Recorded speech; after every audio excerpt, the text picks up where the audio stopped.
Hello guys, आप सभी का कृष्णा ग्रुप ऑफ कॉलेज में स्वागत है। हमारा जो बीएड 2 परिचय प्रोग्राम है, हम उसके अंतर्गत बीएड सेकंड ईयर में अध्ययन कर रहे हैं। बीएड सेकंड ईयर में हमारा जो पेपर है उसका नाम है कार्य शिक्षा, गांधी जी की नई तालीम और सामुदायिक भागीदारी यानी कि संलिप्तता। हम अपने इस पेपर के अंतर्गत सेकंड यूनिट में जो गांधी जी की नई तालीम है उसमें अध्ययन कर रहे हैं। सो गाइस, हमारा जो आज यूनिट सेकंड के अंदर गांधी जी की नई तालीम में जो टॉपिक है वह है स्टूडेंट यानी कि छात्र। गांधी जी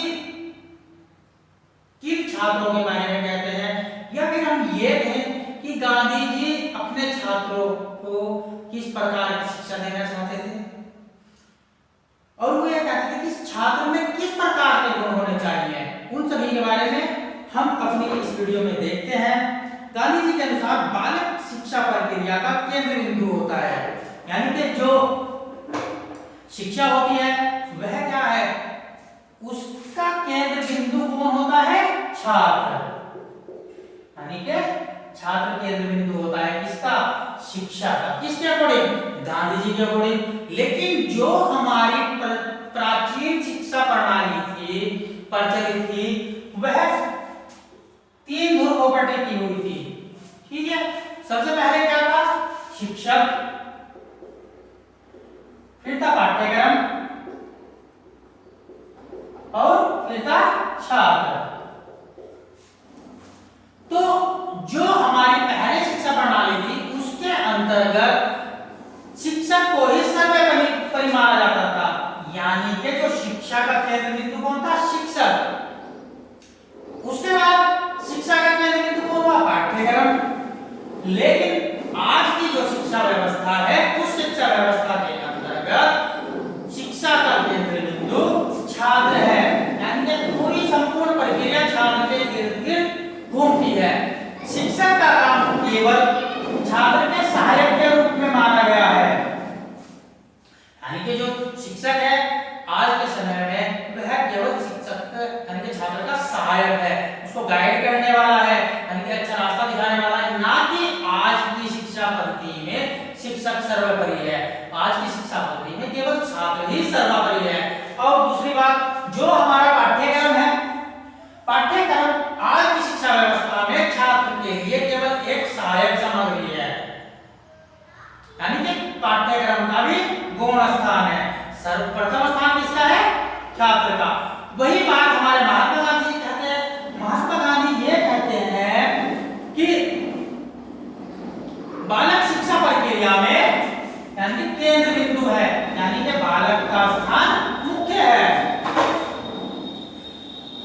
बालक को स्वाध्यायी व लगनशील होना चाहिए, यानी कि बालक ऐसा होना चाहिए जो स्वयं अध्ययन कर सके, स्वाध्यायी हो या लगनशील हो, यानी कि अपने काम के प्रति उसमें लगन होनी चाहिए।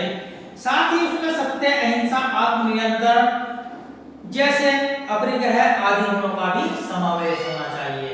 यानी कि ये मान लीजिए कि अगर इस प्रकार के एक छात्र में गुण होंगे तो ही वह अपनी शिक्षा प्रक्रिया आगे सही प्रकार से चला सकता है।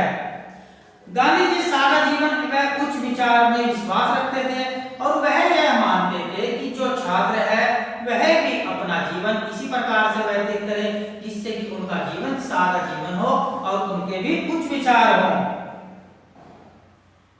वे छात्रों को मात्र निष्क्रिय श्रोता के रूप में नहीं देखना चाहते थे, वे चाहते थे कि एक कक्षा के अंदर जब एक छात्र बैठता है, शिक्षा ग्रहण करता है, तो वह एक निष्क्रिय श्रोता बनकर ना बैठे, बल्कि एक कार्यकर्ता बनकर बैठे, सक्रिय कार्यकर्ता बनकर बैठे।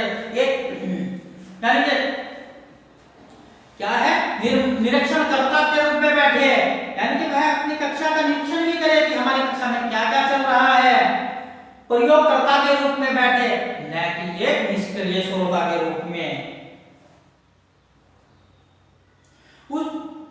इनके अनुसार छात्र को उत्तम चरित्र वाला होना एवं श्रम का सम्मान करने वाला होना चाहिए। यानी कि महात्मा गांधी ये चाहते थे कि एक छात्र का जो चरित्र है वह उत्तम होना चाहिए और सबका सम्मान करने वाला होना चाहिए। कि रास्ते में कोई बुजुर्ग जा रहा है, कोई रोगी जा रहा है, कोई अपाहिज जा रहा है, जिसको शरीर में कुछ अपंग है, तो इधर से छात्र जा रहे हैं और उनका परिहास से कर रहे हैं, यानी कि उनकी मजाक बना रहे हैं। नहीं, ऐसा नहीं होना चाहिए। एक छात्र ऐसा होना चाहिए कि वह सभी का सम्मान करे, गरीब का भी, अमीर का भी, आदमी स्वस्थ का भी, निरोगी का भी, जीव सभी जीवों का सम्मान करे, यानी कि किसी को भी अपने द्वारा कष्ट ना पहुंचाए। गांधी जी का यही मानना था कि छात्रों का जीवन ऐसा होना चाहिए कि उनके उच्च विचार होने चाहिए, उनके जो मस्तिष्क है उसके अंदर कुछ विचारों का भंडार होना चाहिए और सादा जीवन होना चाहिए। ये नहीं कि उनका जो जीवन है वह तो वैभवपूर्ण है, यानी कि हर साज सज्जा से परिपूर्ण है, अच्छी अच्छी गाड़ियों में घूमना है, अच्छे अच्छे वस्त्र पहनने हैं, अच्छे कॉलेज विद्यालयों में जा रहे हैं, यानी कि हाई स्टैंडर्ड स्कूल के अंदर जा रहे हैं, लेकिन उनके जो विचार है वह तुच्छ कोटि के हैं। तो ऐसी विद्या ग्रहण करने से भी छात्रों को क्या लाभ है, अगर उनके मस्तिष्क में जो विचार है वह अनैतिक है ना कि नैतिक। वह किसी दूसरे आदमी का सम्मान नहीं कर सकता है, जो छोटे लोग हैं उनका सम्मान नहीं कर सकता है। आखिरकार जो जीव है सभी बराबर ही तो है। इसीलिए महात्मा गांधी जी चाहते थे कि छात्र ऐसे होना चाहिए कि जो सभी का सम्मान कर सके। हमारा नेक्स्ट पॉइंट आता है विद्यालय यानी कि स्कूल।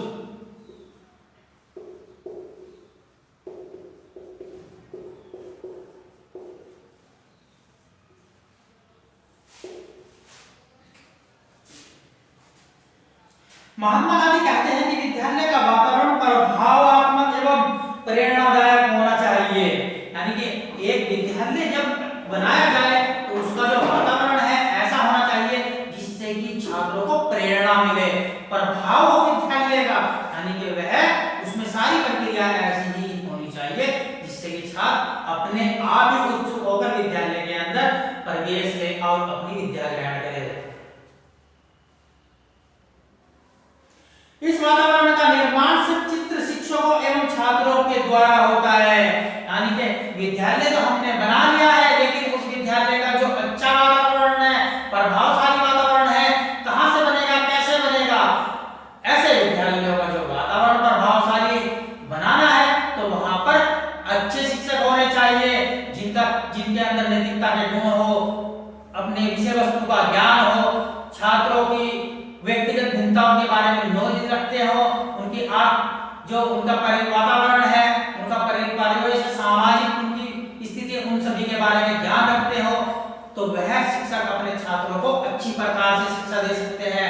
और जब वह अच्छी प्रकार से शिक्षा देंगे तो जो जिस विद्यालय में वह कार्यरत है उस विद्यालय का जो वातावरण है वह तो अपने आप ही प्रभावपूर्ण हो जाएगा। उनका मानना था कि विद्यालय निर्जन स्थानों में स्थित नहीं होना चाहिए, बल्कि विद्यालयों को बस्तियों में होना चाहिए। महात्मा गांधी ये मानते थे कि विद्यालय ऐसे होने चाहिए कि उनकी जो स्थापना है ऐसे स्थानों में ना की जाए जहां पर कोई आता जाता नहीं हो, यानी कि ऐसे स्थान जहां किसी वस्तुओं की दिक्कत हो।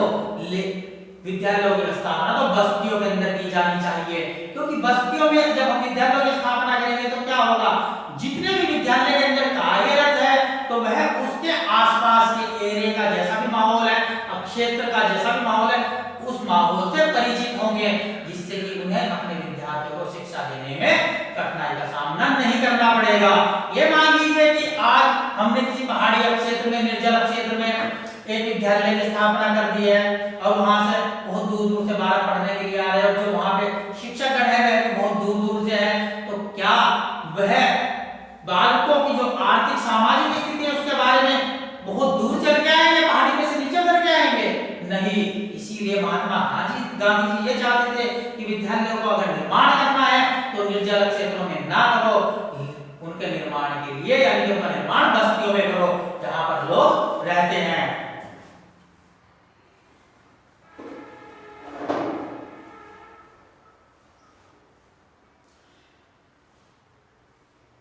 विद्यालय में सभी प्रकार के साधन भी उपलब्ध होने चाहिए ताकि हस्तकलाओं से संबंधित उत्पादन कार्य उत्तम तरीके से किया जा सकता है। अगर विद्यालय के अंदर सभी प्रकार के साधन उपलब्ध नहीं होंगे तो वहां वहां पर जो हस्तकला संबंधित शिक्षा दी जा रही है, तो उस शिक्षा के द्वारा सही प्रकार से उत्पादन कैसे होगा, क्योंकि हमारे पास तो यंत्र ही नहीं है। इसीलिए महात्मा गांधी कहते थे कि जितने भी विद्यालय बनाए जाए उनमें सभी प्रकार के साधन उपलब्ध होने चाहिए, तभी वह यानी कि बालकों को हस्तशिल्प की शिक्षा दी जा सकती है, जिससे कि वह पूर्ण शिक्षा प्राप्त कर अपने जीवन को सुखमय बना सकते हैं।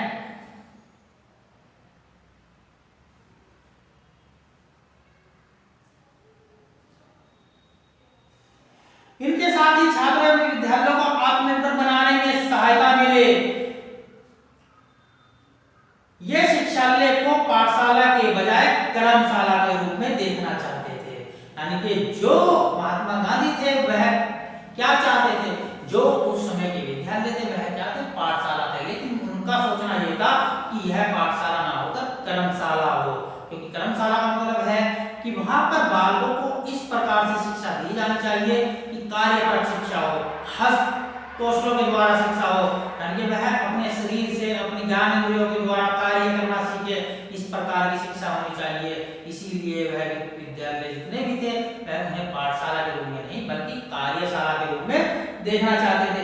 वे विद्यालय को सामाजिक संपर्क को एवं सेवा के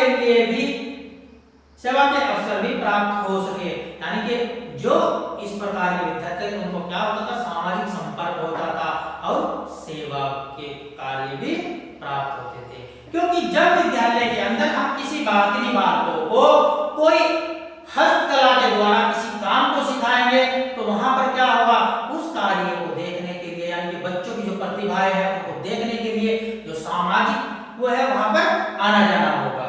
यानी कि भाई देखते हैं आज बच्चों ने क्या किया है, और सेवा का कार्य कैसे होगा, क्योंकि बच्चों के द्वारा बनाए गए सामान की जब बिक्री हो जाएगी उससे जो पैसा आएगा वह उन्हीं बच्चों पर शिक्षा में खर्च किया जाएगा, उनकी सामान के लिए व्यवस्था की जाएगी। ये मान लीजिए आज हम छात्रों को विद्यालय के अंदर बढ़ई का काम सिखा रहे हैं, यानी कि लकड़ी का कार्य सिखा रहे हैं, यानी कि लकड़ी से क्या क्या चीजें बन सकती है उनकी शिक्षा दे रहे हैं। तो जब बालक अपने संसाधनों का प्रयोग कर लकड़ियों को यानी कि एक समतल लकड़ी को एक अलग ही डिजाइन में ढाल देंगे, उसको और आकर्षित बना देंगे, छील के अपने दिमाग से उन्हें नुकीली वास्तु यानी कला का प्रदर्शन करेंगे, अच्छे प्रकार से उसकी बेल बनाएंगे, कोई फर्नीचर बनाएंगे। ये मान लीजिए ये बनाया है, ये भी तो किसी ने बनाया ही होगा, लेकिन जब हम ये चीज कंप्लीट कर देंगे बालकों के द्वारा, ये मान लो ये प्रोजेक्ट है, ये पूरा हो जाएगा, तो इसको हम आसानी से विक्रय कर सकते हैं, और विक्रय करने के बाद जो हमें धन की प्राप्ति होगी उस धन को हम उसी में क्या विद्यार्थियों की जो शिक्षा है उसमें खर्च कर सकते हैं। इस प्रकार से महात्मा गांधी जी चाहते थे